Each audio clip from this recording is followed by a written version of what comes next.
Hello everyone, welcome to my YouTube channel. নমস্কাৰ মই তৰালি আৰু আপোনালোক সকলোকে মোৰ YouTube channel তৰালিৰ আখল ঘৰৰ অন্যটা ভিডিঅলৈ পুনৰবাৰ স্বাগতম জনালো। আজি সকলোৰে প্ৰিয় নেমু টেঙাৰ এটা আচাৰৰ ৰেচিপি ভিডিঅ লৈ আহিছো। নেমু টেঙাটো আমাৰ প্ৰত্যেকজনৰে খুবেই প্ৰিয়।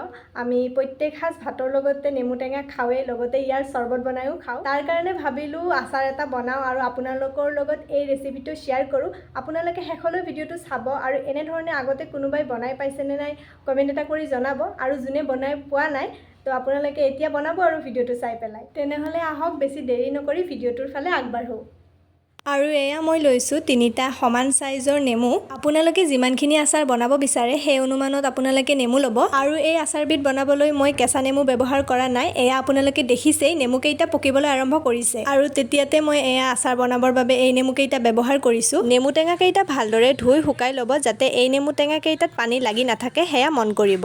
প্ৰথমে মই নেমু টেঙাৰ বাকলিখিনি গুচাই ল'ম, যিহেতু নেমু টেঙাৰ বাকলিৰে থাকিলে আচাৰখিনি অকমান তিতা যেন লাগে, তাৰ বাবে বাকলিখিনি গুচাই ল'ম।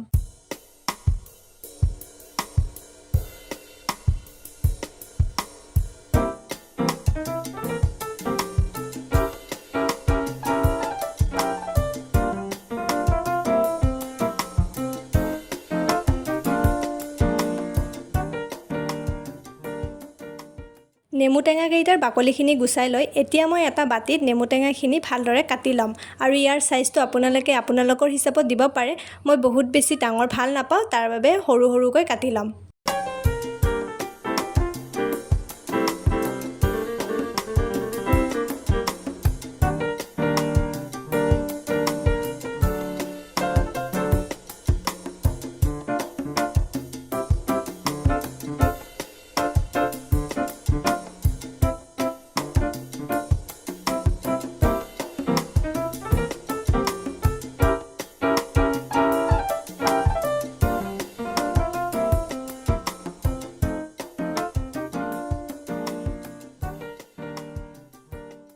এয়া মই ভালদৰে নেমুখিনি কাটি ল'লোঁ আৰু এতিয়া মই ইয়াত যোগ কৰিম প্ৰয়োজন অনুযায়ী নিমখ আৰু এইখিনি ভালদৰে মিহলি কৰি ল'ম। নিমখৰ লগতে ইয়াত আপোনালোকে কেঁচা জলকীয়া আৰু আদাও কাটি দিব পাৰে আৰু এইখিনি ভালদৰে মিহলি কৰি এটা ৰাতিৰ বাবে ঢাকি এনেকৈ থৈ দিব। যিহেতু ইয়াত মই পকা নেমুৱে ব্যৱহাৰ কৰিছোঁ, তাৰ বাবে এইখিনি মই এটা ৰাতিৰ বাবে থৈ দিম আৰু আপোনালোকে যদি ইয়াত কেঁচা নেমু ব্যৱহাৰ কৰে তেতিয়াহ'লে এইখিনি 2-3 দিনৰ বাবে থৈ দিব। আৰু এয়া এটা ৰাতি নিমখৰ লগত এইখিনি মিহলি কৰি থোৱাৰ বাবে এয়া নেমুৰ ৰসখিনি ওলাই আহিছে আৰু এই নেমুখিনি আচাৰত দিব লগাকৈ কোমল হৈ গৈছে। আপোনালোকক এয়া মই ওচৰৰ পৰা এবাৰ দেখাই দিছোঁ। নেমুকেইটা যিহেতু পকাই আছিল, তাৰ বাবে ইয়াতকৈ বেছি আৰু সিজিব নালাগে, সেইবাবে মই এটা ৰাতি এইখিনি ৰাখিছিলোঁ। বাৰু আজিৰ এই আচাৰবিধত মই পেকেট মছলা কমকৈ ব্যৱহাৰ কৰিম। তাৰ বাবে ঘৰতে থকা কেইটামান গোটা মছলা যোগ কৰি মই এটা মছলা তৈয়াৰ কৰি লওঁ আৰু যেতিয়া ঘৰতে বনোৱা মছলা আচাৰত যোগ কৰা হয় তেতিয়া আচাৰৰ সোৱাদটো আৰু বেছি বাঢ়ি যায়। এয়া মই পেন এখনত লৈছোঁ 2 খিলা তেজপাত, 4-5টা শুকান জলকীয়া, এচামুচ গোটা জিৰা আৰু এচামুচ ধনিয়াৰ গুটি। এতিয়া গেছটো অন কৰি মিডিয়াম ফ্লেমতে এইখিনি শুকানকৈ ভাজি ল'ম। আপোনালোকে যদি ইয়াত অন্য কিবা শুকান মছলা যোগ কৰিব বিচাৰে আপোনালোকে ইয়াত যোগ কৰিব পাৰে।